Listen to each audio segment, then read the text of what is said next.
മഴയൊക്കെ ആയിട്ട് നമുക്കൊരു മാമ്പഴ പുളിശ്ശേരി വെച്ചാലോ?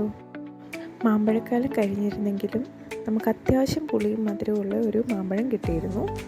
ആ കിട്ടിയ മാമ്പഴത്തെ നമുക്ക് ചെറിയ ക്യൂബ്സായിട്ട് അരിഞ്ഞെടുക്കാം. ഇനി അരിഞ്ഞു വെച്ചിരിക്കുന്ന മാമ്പഴം മാറ്റി വെച്ചിട്ട് നമുക്ക് അതിനായുള്ള അരപ്പ് തയ്യാറാക്കി എടുക്കാം. അതിനായിട്ട് ഒരു മിക്സിയുടെ ജാറിലേക്ക് ആവശ്യത്തിനുള്ള തേങ്ങ ചിരകിയത് എടുക്കുക.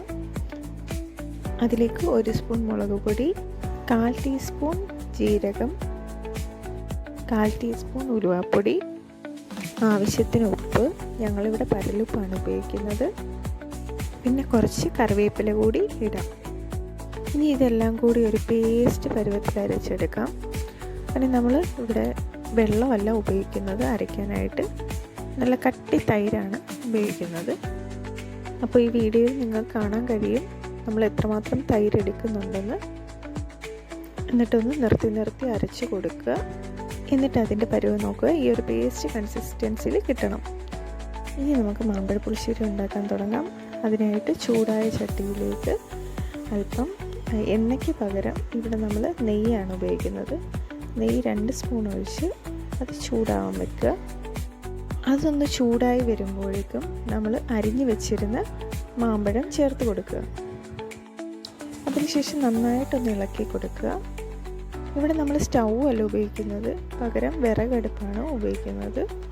അപ്പോൾ പ്രത്യേകം ശ്രദ്ധിക്കണം, ഒരുപാട് തീ കൂട്ടരുത്, ചെറിയ തീയിൽ കിടന്ന് വേവണം. ഇതിലേക്ക് നമ്മൾ കുറച്ച് പരലുപ്പ് ആഡ് ചെയ്ത് കൊടുക്കുന്നുണ്ട്. അതിനുശേഷം നമുക്ക് ചീകി വെച്ചേക്കുന്ന ശർക്കര ചേർത്ത് കൊടുക്കാം. ചേർത്ത് കൊടുത്തിട്ട് അത് തമ്മിൽ യോജിപ്പിക്കാം. അപ്പോൾ ഇതിലെ ഒരു മെയിൻ ഇൻഗ്രീഡിയൻ്റാണ് ഈ ശർക്കര. നമുക്കത് ശർക്കര പാനിയായിട്ടോ അല്ലാതെ ഇങ്ങനെ തന്നെ ചിരകി വെച്ചോ ഉപയോഗിക്കാം. എന്തായാലും പ്രത്യേകം ശ്രദ്ധിക്കണം, ഒരു മീഡിയം ഫ്ലെയിമിൽ വേണം ഇതെല്ലാം ചേർത്ത് യോജിപ്പിക്കാൻ. ഇനി നമുക്ക് ഇതിൻ്റെ അടപ്പൊന്ന് മൂടി വയ്ക്കാം. ഇടയ്ക്ക് ചെറിയൊരു വെള്ളവും കൂടെ ഒഴിച്ചു കൊടുക്കുന്നത് നല്ലതായിരിക്കും. ഒരുപാട് വെള്ളം വേണ്ട, കുറച്ച് വെള്ളം. നമുക്കിതൊന്ന് മൂടി വയ്ക്കാം. ഇടയ്ക്കൊന്ന് തുറന്ന് നോക്കാം അത് എത്രമാത്രം വെന്തിട്ടുണ്ടെന്ന്. ഇതുപോലെ മാങ്ങ നന്നായിട്ട് ഉടഞ്ഞു വരുന്ന പരുവമാകുമ്പോഴത്തേക്കും നമുക്ക് അരപ്പ് ചേർത്ത് കൊടുക്കാൻ തുടങ്ങാം. ഇപ്പോഴും നമ്മൾ ലോ ഫ്ലെയിമിൽ തന്നെയാണ് ചെയ്യുന്നത്. ഇനി നമുക്ക് മാറ്റി വെച്ചിരുന്ന അരപ്പ് ഒഴിച്ചു കൊടുക്കാനായിട്ട് തുടങ്ങാം. അരപ്പ് ഒഴിച്ച് കഴിഞ്ഞതിന് ശേഷം നന്നായിട്ട് ഇളക്കി കൊടുക്കുക. ഇനി നമുക്ക് ഫ്ലെയിം കുറച്ചൊന്ന് കൂട്ടി കൊടുക്കാം, ഒരുപാടല്ല, കുറച്ച്.